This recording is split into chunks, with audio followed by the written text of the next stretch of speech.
Sabi nga, dito sa kaso na ito, ang sinungaling ay asawa ng magnanakaw. Kaya ito po talaga yung nakikita natin.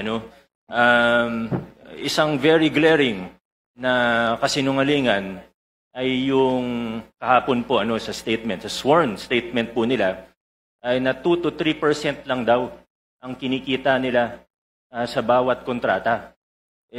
Kahit naman po hindi ka eksperto sa larangan ng construction o engineering, obvious naman po na kasinungalingan ito. Meron pa po, sabi po nila, when Senator Tulfo was questioning them, sabi niya po, minsan daw po, lugi pa daw siya. Ang bait naman po ng mga ito, kung tumatanggap sila ng kontrata sa gobyerno, nagbibid sila para malugi. Buti na lang po ang isda ay nahuhuli sa sarili nilang bibig. Buti na lang po, ganun po sila magsalita in public at nalalaman natin ang mga katotohanan. Before proceeding to Mr. Diskaya, Pasig City Mayor Vico Soto is here, and we would want to be able to get a statement from him, particularly relating to the Diskayas, because he had made a statement last night on the matter relating to half-truths. So, Mayor Vico, do you have a statement, or are you ready to answer questions? Mr. Chair, to the members of the TRICOM, magandang umaga po. I did not prepare any statement, but however I can help and whatever I can answer to the best of my knowledge, I'm here at your disposal, sir. I think very important, Mayor Vico, to be able to state for the record.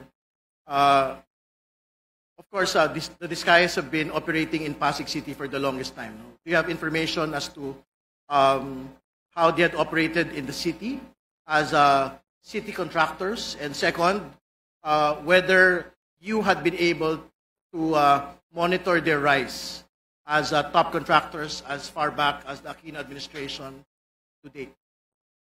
Mr. Chair, pumasok po ako sa politika 2016 na po. I ran for councilor in 2016 and for mayor in 2019.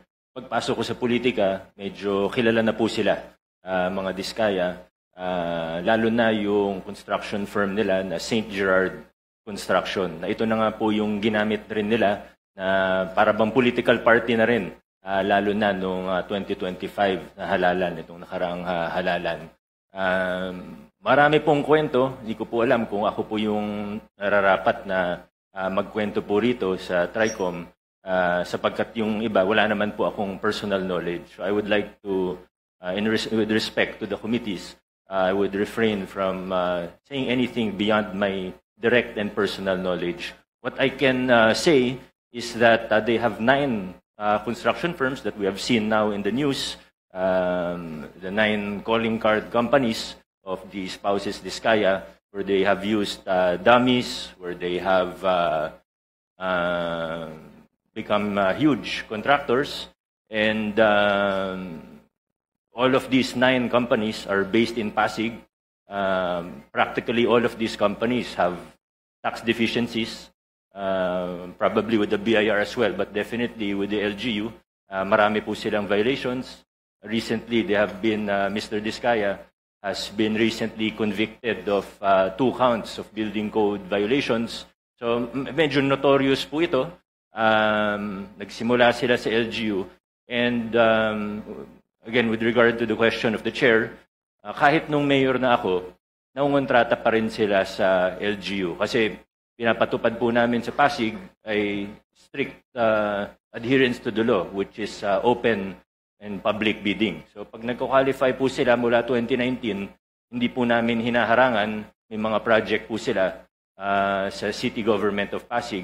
Hindi naman siguro kalakihan na project, pero meron po silang projects with the city, and we have observed with the DPWH, palaki ng palaki yung mga project nila. Yung napag-uusapan po ngayon na 31 billion pesos of flood control projects, katunayan, flood control projects pa lang po ito. Hindi bababa sa 100 billion pesos ang total contracts po nila sa ating pamahalaan, Mr. Chair. Siguro as a final question before proceeding, Mayor Vico Soto, you mentioned in your Facebook statement that you had seen many inconsistencies in the testimony of the Discayas. No? So maybe you can intimate to the committee what these particular inconsistencies are. Thank you, Mr. Chair.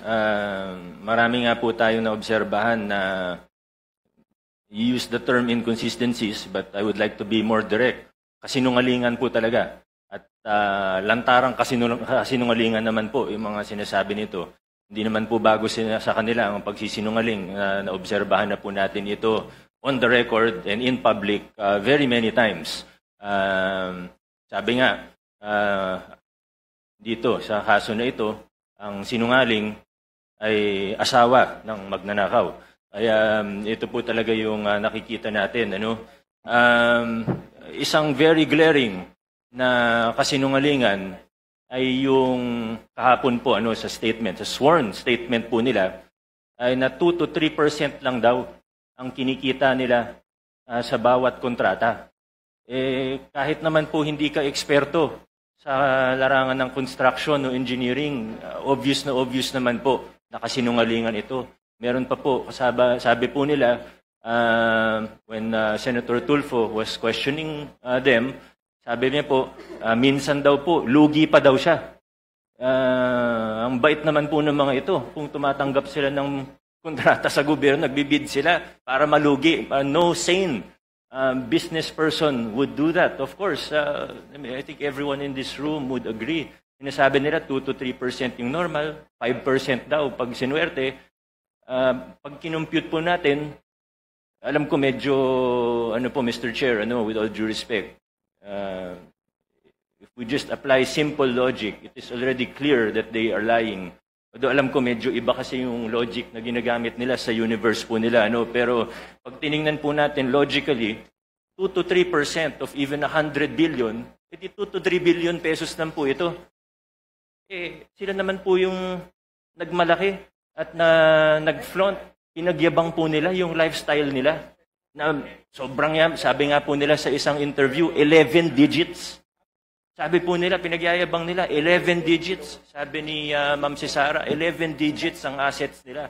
So hindi bababa sa 10 billion. Nakita po natin, isang jade lang nila sa sa office nila, 100 million na kagad yun. Yung mga sasakyan, if they paid the correct taxes, it would easily reach almost 1 billion, if not more than 1 billion. How will you afford that if you're only earning 2 to 3% profit? Sabi naman nila, wala silang private contracts. Ayaw na daw nila sa private kasi maliit ang kita. Nasa interview din po nila.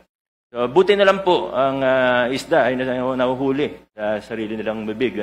Buti na lang po. Ganun po sila magsalita in public at nalalaman natin ang mga katotohanan. And I don't mean to overstep, Mr. Chair. Please stop me at any time. But I would just like to, siguro hindi naman warning, pero siguro ang aking pag-igayat sa bawat isa, pati na rin sa mga mamamayang, sa ordinaryong mamamayan, na mag-ingat po tayo sa mga naririnig po natin. Alam naman po ng lahat ng tao sa kwarto na ito na may guilty na senador, may guilty na congressman, may guilty na DPWH officials, may guilty na contractor, at maaaring sa iba pang ahensya ng pamahalaan. Pero sa puntong ito, nakikita po natin, hindi lang sila basta naglalaglagan, gusto nila magulo ang kwento. Gusto nila lituhin tayo. Gusto nila na hindi na natin malalaman kung ano totoo para eventually mawawala na lang na parang bula. Magkakalituhan na tayo, hindi na natin malalaman kung anong totoo sa hindi. Magbabanggit na lang ng kung ano, na wala naman silang pruweba o ebidensya. Sa mga pangalan na nabanggit niya po kahapon, naniniwala ako may iba doon, totoo. Pero hindi tayo present. They have to present evidence, of course. And I think we really have to be careful because in our experience with them, in my experience with them, Mr. Chair, these are people who are really capable of lying without batting an eyelash. So we have to be very careful in how we proceed. Thank you, Mr. Chair.